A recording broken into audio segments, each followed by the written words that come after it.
Aici. Vezi? Vezi? Pas. Pas. Cezi.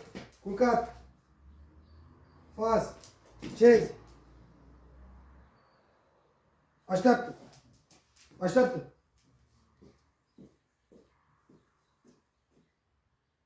Bravo, liber. Cezi. Culcat. Liber.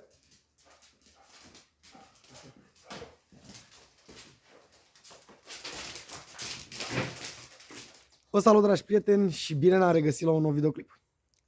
Câinii din spatele meu sunt câinii mei, sunt câini dresați de mine, câini crescuți de mine, chiar dacă nu sunt niște rase agresive, psihologia lor este asemănătoare cu a oricărui câine, de orice talie sau din orice rasă.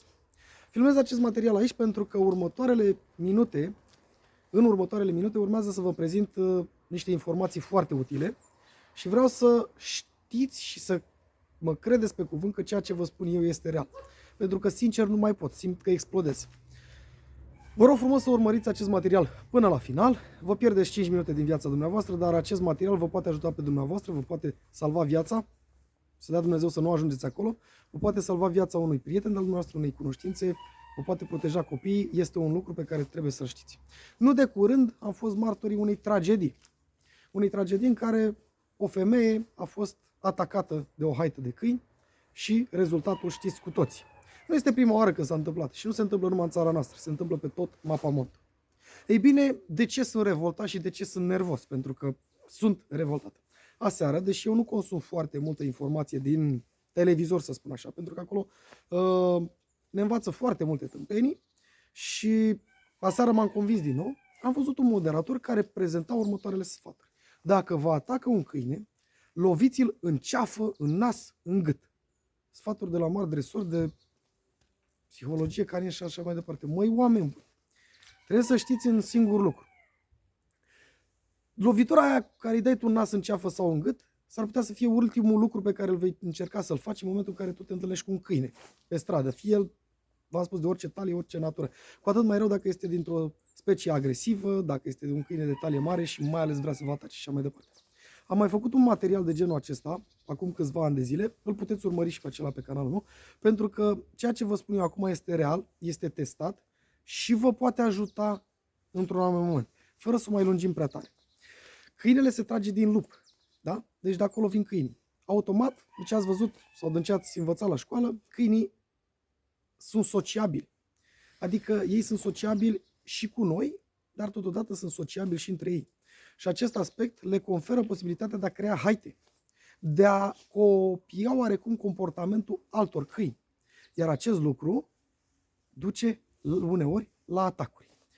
Câinele, trăgându-se din lup, moștenește oarecum, în mare parte, instinctele lupului. Adică au un teritoriu. Iar în momentul în care ei își creează un teritoriu și ei sunt abandonați sau sunt într-o haită, ei își creează o anumită zonă. Dumneavoastră, dacă treceți pe acolo, veți fi considerat ca un intrus. Și ce face cineva care își apără teritoriul? Va ataca. În mare parte, ei vă vor ataca pe dumneavoastră. Dacă este unul singur, nu este atât de periculos. Dacă sunt în haită, este cu atât mai rău. Trebuie să înțelegeți că, indiferent de ceea ce va face dumneavoastră, dacă nu cunoașteți câteva secrete care pot face diferența între viață și moarte, este foarte greu să vă apărați de aceste animale. Iar acum încep pe scurt să vă spun despre ce este vorba. Primul lucru care vă poate proteja maxim de acești câini este un spray paralizant pentru animale, pentru câini sau pentru carnivore mari. Un spray care se folosește în general atunci când mergeți pe munte. Este cam de această dimensiune, nu mai merg acum să vi-l arăt.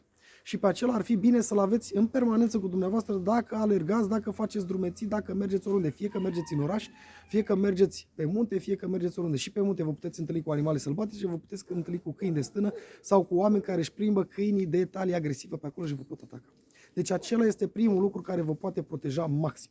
Cel de-al doilea lucru care vă poate proteja este un electroșoc. Electroșocul, atât prin natura zgomotului pe care îl scoate în momentul în care creează acel arc electric, câinele nu va ști sursa mirosului, iar auzul lui este foarte sensibil la o anumită frecvență de decibeli. Iar acest lucru îi va face să fie mai prudent și să se îndepărteze de dumneavoastră. În plus, dacă tot vor ajunge la atac, dumneavoastră puteți să folosiți acel electroșoc pe animalul respectiv. Și veți spune, păi îl folosesc pe unul, dar dacă mă atacă 10, ce fac? Ei bine, în momentul primul animal care are contact cu dumneavoastră și dumneavoastră ați pus electroșocul pe el, va scoate un sunet de durere, va scoate un semnal de alarmă pentru ceilalți din jur, iar automat e la fel ca la noi oameni. Băi, fugi că, nu știu, se întâmplă nu știu ce. Ceilalți sunt alertați și vor lua o atitudine prin care ei se vor îndepărta de această zonă. Deci aceste două lucruri sunt foarte importante și vă pot ajuta maxim. Eu aș cataloga și pe primul loc, iar al doilea lucru aș pune de acest electroșoc. Mai există posibilitatea să folosiți ceva gen pognitori, dar până o aprins, până pognește, este foarte greu. Deci aceste două lucruri. Acum vreau să vorbim puțin despre atitudinea dumneavoastră. Dacă mergeți în locuri mai sălbatice, unde nu întâlniți case, unde nu întâlniți oameni, trebuie să aveți în vedere că puteți întâlni ferme, stâne și așa mai departe. Și animalele vor fi prezente. Căutați pe cât posibil să mergeți doar pe poteci marcate și căutați pe cât posibil să evitați acolo unde vedeți o construcție în sălbăticie. În momentul în care mergeți în oraș, să alergați, să faceți antrenament sau ce vreți dumneavoastră, căutați pe cât posibil să nu mergeți în periferie, în zona în care terenul viran se întrepătrunde cu terenul intravilan, adică cu construcțiile. Acele zone, în general, sunt frecventate de animale. Dacă tot, Doamne ferește, vă întâlniți cu aceste animale, căutați să nu priviți animalul în ochi. În momentul în care dumneavoastră priviți fix animalul și vă uitați în ochii lui, atunci el va lua automat ca pe un semnal de sfidare, un semnal de provocare și el vă va ataca. Aveți mare grijă la acest aspect.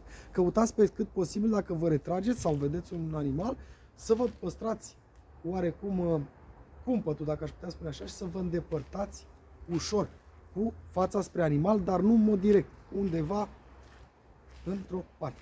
Dacă aveți posibilitatea, puneți-vă cu spatele către un gard, către un zid, către un pom, către ceva și așteptați să vedeți ceea ce se întâmplă. Orice strigăt, orice acțiune bruscă va conduce automat la atacul acelui animal, acelui câine asupra dumneavoastră și acesta este un lucru foarte greu, dacă aș putea spune așa. Revin la ceea ce am văzut pe televizor. Nu vă mai luați după toate tâmpenile. În momentul în care vedeți un lucru, chiar și la mine, ceea ce v-am spus eu, mergeți, aveți acces la internet, toată lumea, mergeți și căutați în mediul online diferite cuvinte cheie, cum mă apăr de un câine, ce fac dacă stau atacat de un câine. Și vedeți acolo ce vă spune fiecare și din acelea culegeți ceea ce este mai bun. V-am spus, vedeți materialul meu anterior, care l-am făcut câțiva ani de zile și vedeți acolo, că acolo vă arăt și cu electroșocul, vă arăt și cu spray-ul, vă arăt și ce se întâmplă în momentul în care folosești oarecum aceste gadgeturi și ceea ce pot face ele.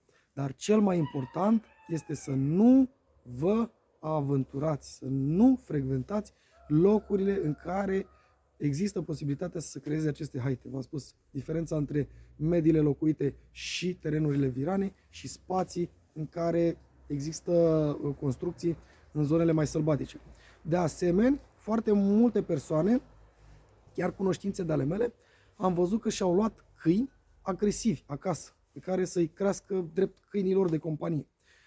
Vedeți că și dacă sunteți în mediul urban și dacă sunteți în mediul rural, foarte mulți proprietari de asemenea câini, fără să-și dea seama, fără să aibă voința aceasta, uită o poartă deschisă sau câinile sare pur și simplu gardul, nu este într-o boxă ca aceasta de unde nu pot ieși și astfel puteți fi atacați chiar și în mediul urban. Dacă aveți un spray la dumneavoastră, dacă aveți un electroșoc, s-ar putea să fie diferența între, Doamne ferește, a fi vătămat sau mai rău, sau a ajunge-te afară acasă. În speranța că ați înțeles oarecum ceea ce am avut de spus, eu vă doresc toate cele bune și căutați în mediul online ceea ce v-am spus eu, vedeți ceea ce se întâmplă acolo și poate mai găsiți și alte ponturi care pot face diferența. Mulțumesc că m-ați urmărit până acum și v-am spus de fiecare dată când vedeți o informație, verificați-o mai multe puncte pentru a fi siguri. încă o dată, nu-mi vine să cred ceea ce am văzut aseară la o televiziune, ce învăța în cazul în care te atacă un câine. V-am pupat!